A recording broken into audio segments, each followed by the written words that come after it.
younger talent tell us they don't want to necessarily work in the way work has been designed traditionally. There is clearly a desire to work with more autonomy, more flexibility. What is happening on the organization side? Why aren't they giving it?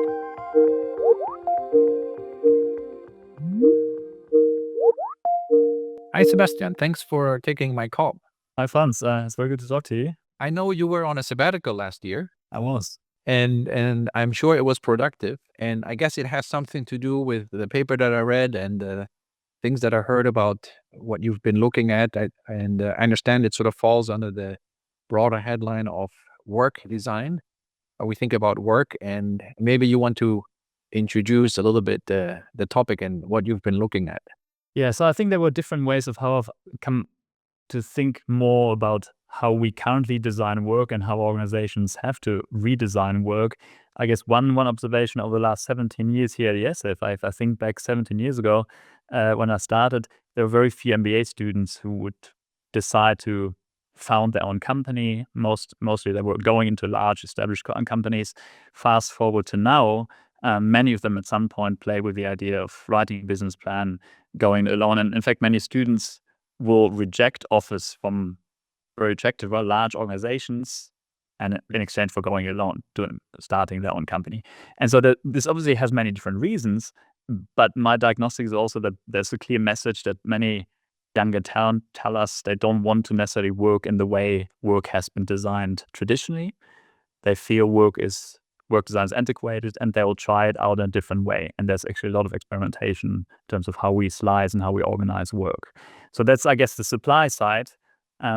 On the demand side, there's also factors, right? If you think about, there's more uncertainty in the global landscape, geopolitical tensions, climate change, there's the pandemic.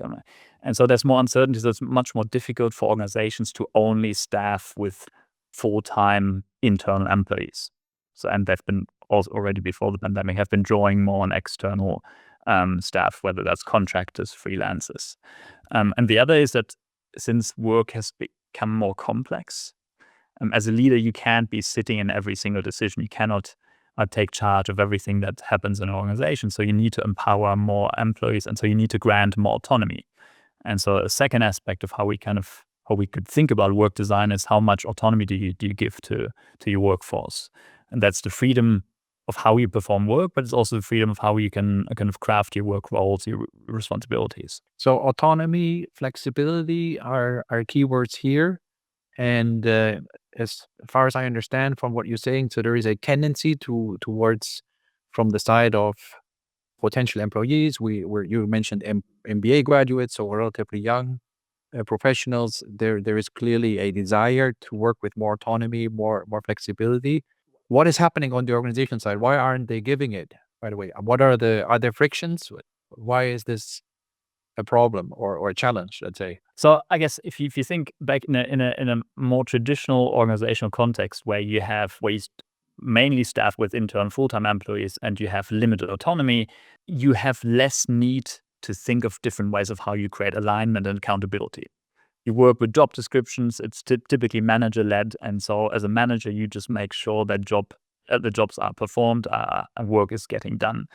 The moment you relax any of those, so either you staff more with external workers or you create more autonomy, you have to think of additional ways of how you create alignment, and you have to create more accountability structures. You need to make sure that people do the type of work that needs to be done.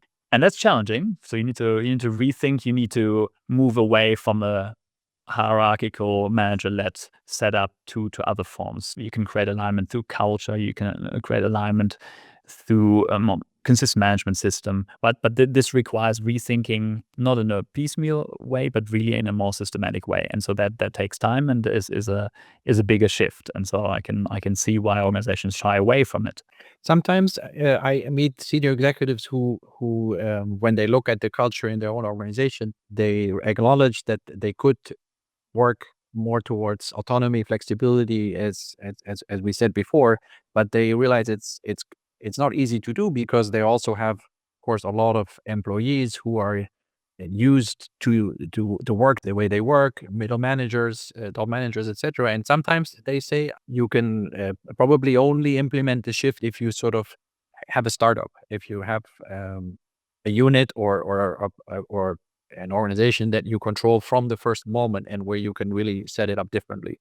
Or are there some other ways of making a transition? So it's clearly much easier, right? So if you design your organization on a white sheet of paper, you can restructure this very easily. In a large organization, you can't do this at scale, but you don't have to. So if you look at organizations that are already experimenting with this, you can start out with a particular task force that's organized differently. Or you look at a particular department or division. I know SAP, for example, they're starting in one country unit to change, and now they're rolling this out, right? So you could think of what's either is a pivotal team in task force or division where you could do this, and then if it works out, roll it out at larger scale.